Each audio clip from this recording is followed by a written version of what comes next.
doing? Those aren't Qur'ans, are they? No. You're not going to burn these books, are you? Well, the thought had crossed my mind. No! Don't burn these books. Books are filled with valuable information. Here, let me randomly pick one and open to a random page. Uthman sent to every Muslim province one copy of what they had copied, and ordered that all the other Quranic materials, whether written in fragmentary manuscripts or whole copies, be burnt. Let me see that. Uthman ordered that all other Quranic materials be burnt. So there's already been a Burn the Quran Day. But why, Nabil? I don't know, David. Perhaps one of these other books that are filled with valuable information can help. It's a good thing you didn't burn them. Let's take a look at one at random. Oh, here's one. Sahih Muslim. Abu Musa al-Ash'ari sent for the reciters of Basra. They came to him and they were 300 in number. They recited the Quran and he said, "You are the best among the inhabitants of Basra, for you are the reciters among them. So continue to recite it. But bear in mind that your reciting for a long time may not harden your hearts, as were hardened the hearts of those before you." Good. Wow, it says they had their hearts hardened. Well, what happened next? Let's keep reading and find out. We used to recite a surah which resembled in length and severity to Surah Barat. I have, however, forgotten it, with the exception of this, which I remember out of it. If there were 2 valleys full of riches for the son of Adam, he would long for a 3rd valley, and nothing would fill the stomach of the son of Adam but dust. And we used to recite a surah which resembled one of the surahs of Musabihat, and I have forgotten it. So this is saying that 2 chapters of the Quran are missing because Muslims forgot them. Let me see that. You're right. This is saying that 2 entire chapters are missing because Muslims forgot them. Hey Nabil, look at this. Ubay was the best of us in the recitation of the Quran, yet we leave some of what he recites. Ubay says, "I have taken it from the mouth of Allah's messenger and will not leave it for anything whatever." Wasn't Ubay the best reciter of the Quran? Yes! And wasn't he one of the best 4 teachers of the Quran? Yes! But he says stuff in his Quran that is not in this Quran. Let me pick a random verse from this Quran and read it. Surah 33, verse 6. The Prophet is closer to the believers than their own selves, and his wives are their mothers. Oh look, here's a footnote. In some qira'as, like that of Ubay ibn Ka'b, occur also the words, "and he is a father of them." So Ubay, one of Muhammad's top teachers of the Quran, had words in his Quran that aren't in this Quran.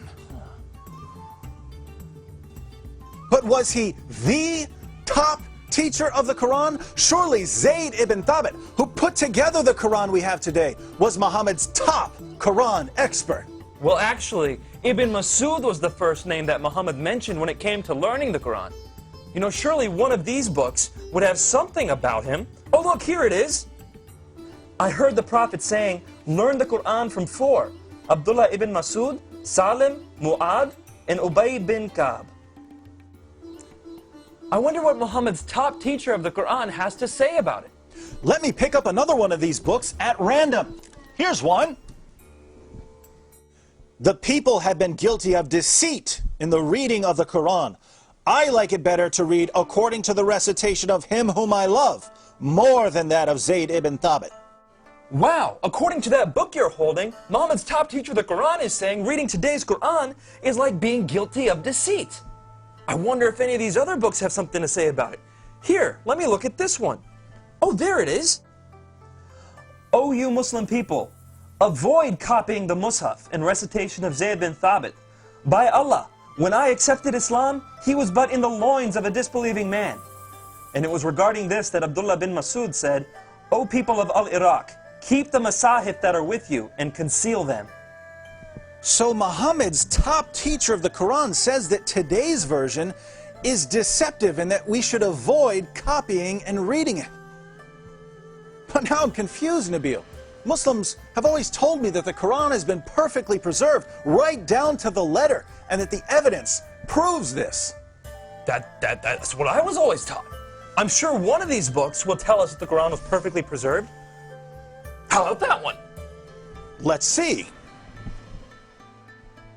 It was narrated that Aisha said, "The verse of stoning and of breastfeeding an adult 10 times was revealed, and the paper was with me under my pillow.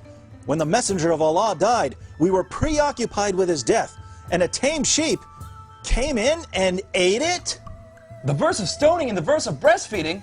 David, are these verses in the Quran? No! Then why not? Because Aisha's sheep ate them! David, we should read all these books and get to the bottom of this.